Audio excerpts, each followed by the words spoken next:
week 12? I've lost count. It all just feels like one long week. I think it's 12. Anyway, hi. We are talking about the Beatles. Okay, so there's always two types of people. There are people who like the Beatles or think they like the Beatles. And there are people who don't like the Beatles or think they don't like the Beatles. Now, typically I've found over the years the reason for that is a lot of people have only heard a few Beatles songs, or they've heard the same few so many times that they're tired of it. So what I'm hoping to do with the next couple weeks, we're not only going to talk about the Beatles as content for class, but we're going to do a project where we listen to full albums. And I think that might change some of your minds on where you stand on the Beatles. Because just listening to Hey Jude or whatever over and over and over, I get why that would be, you're not into that, right? But Hey Jude isn't even on an album. It was a single. So none of you will have that one. But anyway, I'll explain more about that project next week. But right now we are just going to talk about the Beatles, the early years, how they went from being poor kids from Liverpool in a skiffle group to the most famous rock band in the whole world at one point. So here we go. The Beatles, the early years, July 1957 to February 1964. These are the early years, and then the group stayed together until 1970 when they broke up. So, here we go. The Beatles were undoubtedly the most influential band of the century. In the course of 8 years, they changed not only rock and roll, but the face of music forever. The four members, we have John Lennon, born John Winston Lennon. Now, John Lennon was killed in 1980, so this photo here on the end, he doesn't look as old as the other fellas down here because he died first, and it was a horrible shooting of a crazy a crazy person who shot him outside of his apartment building. We'll talk more about that another time. But so here's John right early at the beginning of the Quarrymen, and then kind of through the years, here's toward the end of the Beatles, and here he is closer to the end of his life in 1980-ish. All right, down here, Paul McCartney, born James Paul McCartney. Again, through the years, Paul McCartney is still making music, still touring, still doing his thing. Amazing songwriter. Him and John were the two main songwriters for the group, although Ringo and George did write a bit. All right, George Harrison. Through the years, he passed away in 2001 from, I believe, lung cancer. I know it was cancer. I think it was lung cancer. He was a heavy smoker his whole life. They all smoked in these early years of the Beatles, but he smoked pretty heavily and wound up getting cancer and passing away in 2001. So here he is before that, obviously. Okay, down here we have Ringo Starr. That's his stage name. His real name is Richard Starkey, but he just goes by Ringo or Ringo Starr. He also, I believe, is still making music and touring. He was on Thomas the Tank Engine TV show for a little while. He was the conductor, and he's done all sorts of things related to acting and music. All right, here we go. On July 6, 1957, John Lennon, the leader of a band called the Quarrymen, was introduced to Paul McCartney through a mutual friend at a local church. And this is where the Quarrymen had been scheduled to perform. Impressed by McCartney's abilities to play guitar, Lennon soon asked McCartney to join the Quarrymen. McCartney accepted. Shortly after McCartney joined the group, he began to recommend an old school friend to Lennon. Lennon refused to even audition this friend because he was only 14. And the boys at the time were, I think, 16, 17. They were a little older, but in the grand scheme of things, not that much older, but when you're in high school, that feels like a big difference, right? However, Lennon finally relented, and on February 6, 1958, 19 days short of his 15th birthday, he auditioned George Harrison. Harrison became the newest member of the group. The group adopted names such as Johnny and the Moondogs, the Silver Beatles with 2 E's, the Beatles, and the Silver Beatles, and eventually they just made it the Beatles. The band went through several members. The most noteworthy of these would be John Lennon's closest friend. It is also said that the Beatles name was also a tribute to Buddy Holly and his band, the Crickets, because the Beatles, crickets, they're both bugs, and of course the pun in Beatles of beat, like music beat, rather so B-E-A-T rather than B-E-E-T. So a little tribute to Buddy Holly there for sure. Again, that just shows the influence of those early American rock groups. All right, so John Lennon's closest friend was Stuart Sutcliffe. and he was in the group as the bass player. However, he was not very good. No disrespect to Stu and his importance in this story, but he was not very musically skilled. And what wound up happening is eventually they would ask Stu to leave the group, and Paul would take over on the bass. He would switch from being a guitarist to playing bass. We'll talk more about Stu here in a little bit because it's a very sad story, actually. The other early Beatle that didn't wind up being one of the famous Beatles was Pete Best. And he was also from Liverpool. And he was the drummer before Ringo. And again, back in the day, if you could find someone who even had a drum set, that was a big deal. So Pete wasn't bad, but he wasn't great. So he was the early drummer, and then he would wind up being replaced by Ringo. We'll talk about that. In 1960, so this is kind of when the Beatles were 5. So it was John, Paul, George, Pete, and Stu. Those 5, they went to Hamburg, Germany to play. They got a gig playing in a club. Thinking they would become rich and famous, they found dirty bars, strip clubs, long hours, filthy living arrangements. They played through the night, sometimes 8 hours at a time, and they slept all in one room behind a movie screen in a theater. And I don't think there was a bathroom in there either, so they had to get up and go use the other bathroom.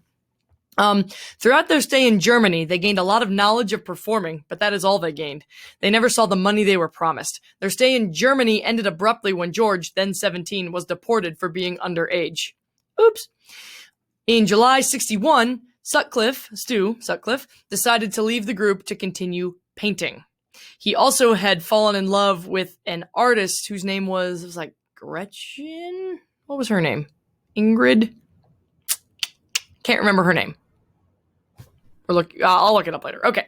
But anyway, so Stu, he'd fallen in love. He really liked painting more than music. He wasn't very good to begin with at the bass.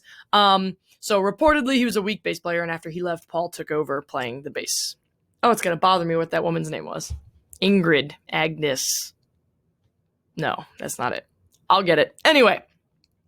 Toward the end of 1961, Brian Epstein, whose family owned the furniture and record store NEMS, which I think stood for North End Music Store, began to hear about the Beatles and their record My Bonnie, which they performed as a backup group for another English performer named Tony Sheridan. Brian looked into the record, and he ordered some to sell. To Epstein's surprise, the record sold as fast as he could put them on the shelves. So the Beatles played as a backup group to another artist, and they did a cover of My Bonnie Lies Over the Ocean, if you know that song. But they did a rock version of it, and it was very popular. So eventually he decided to go see the Beatles for himself. When he arrived at a Liverpool club known as the Cavern, he was amazed by what he saw. Liverpool was full of bands at the time, but the Beatles had something else: charisma. By January of 62, Brian was officially their manager, putting the boys in suits, but keeping their hair long. This gave them a look different from any other group around. So they went to Germany. They really got good at playing in I always use the expression, they cut their teeth in Germany. They had to play these horrible long sets, 8 hours. If you have to play 8 hours a day every day, you just get really good. The group coalesces, your music is tight, you have time to try stuff out, you have time to practice stuff on the fly. Your basic ability, your strength, they just grew as musicians because they were thrust into this situation where they had to play just constantly. So they get into some trouble. There was a story I've read once where they're teenage boys. There was one incident where they lit a condom on fire on the wall of the club or whatever, and they got in trouble with the police, and that's how they realized George was underage. Silly teenage boy stuff. Ridiculous. So they wound up getting deported back to England. They kept playing.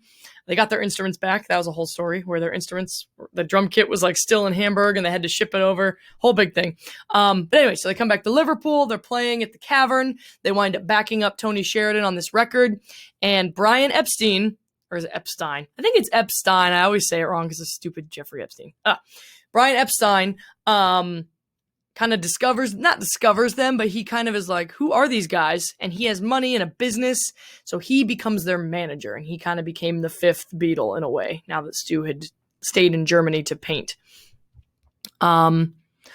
All right, so on April 10th, 1962, further bad news was forthcoming when the group heard that Stuart Sutcliffe had collapsed during an art class and died in Hamburg of a brain hemorrhage, which is bleeding in the brain.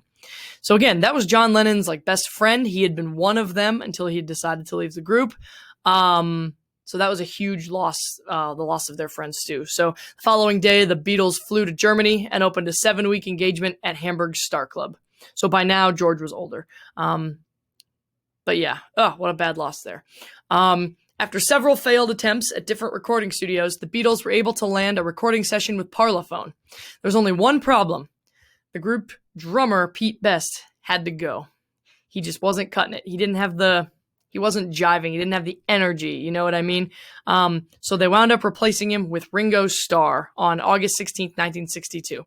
Brian Epstein dismissed Pete Best under the direction of John Lennon, Paul McCartney, and George Harrison. So their one friend had passed away, and now this one, they had to ask to leave the group. Awkward, right? And they brought on Ringo. So they dismissed him after their first recording session. Not wanting the task of firing a friend, the group asked their manager, Brian, to perform the task.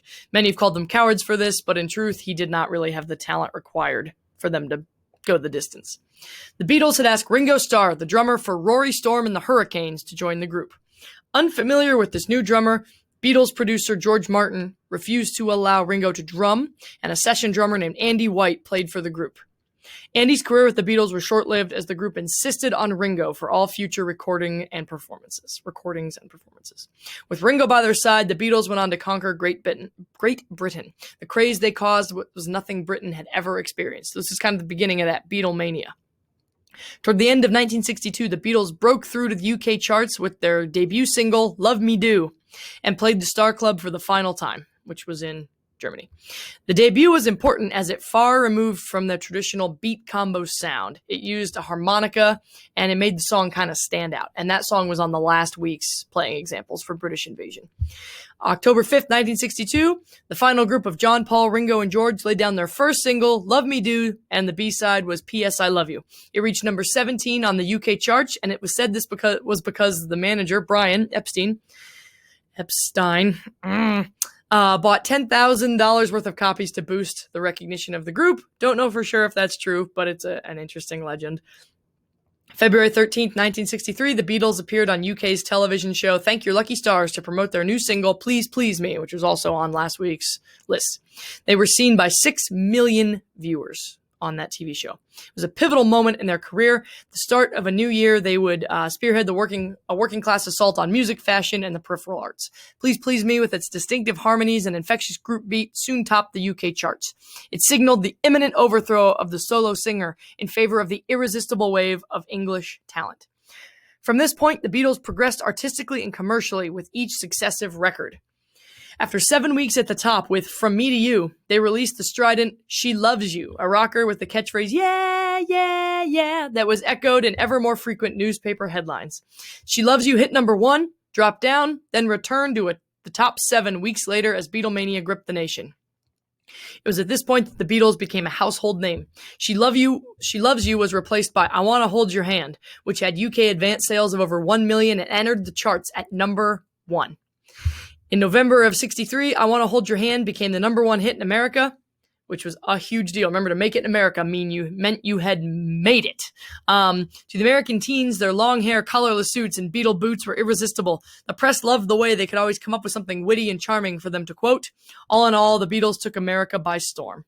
The Beatles arrived in America February 7th, 1964. On February 9th, 2 days later, they appeared on the American television program The Ed Sullivan Show. And if you made it on The Ed Sullivan Show, you pretty much had made it. The show became the highest rated show in television history to that date, and it was also claimed there was not one reported crime during the time that the Beatles performed. Sorry, typo on the paper. Okay, I know that was a lot, but here are some questions I want you to answer. Go ahead and annotate with Cami, do text boxes. I think we've all pretty much got the gist of that by now. And go ahead and do questions 1 through 7. You don't need to label these. They're clearly all the Beatles. This just kind of shows this is the early Quarrymen. So this is them this is Stu Sutcliffe right here on the edge of the sunglasses. This is Pete Best. And these are the 3 that would be final Beatles.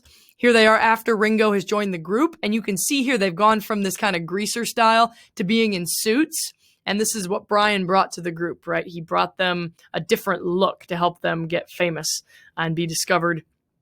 So here are the early Beatles, and here are the Beatles toward the end of their time together in, I think, 1969 or 70, and here they are looking more like the late Beatles. So there you go. For the jots for this week,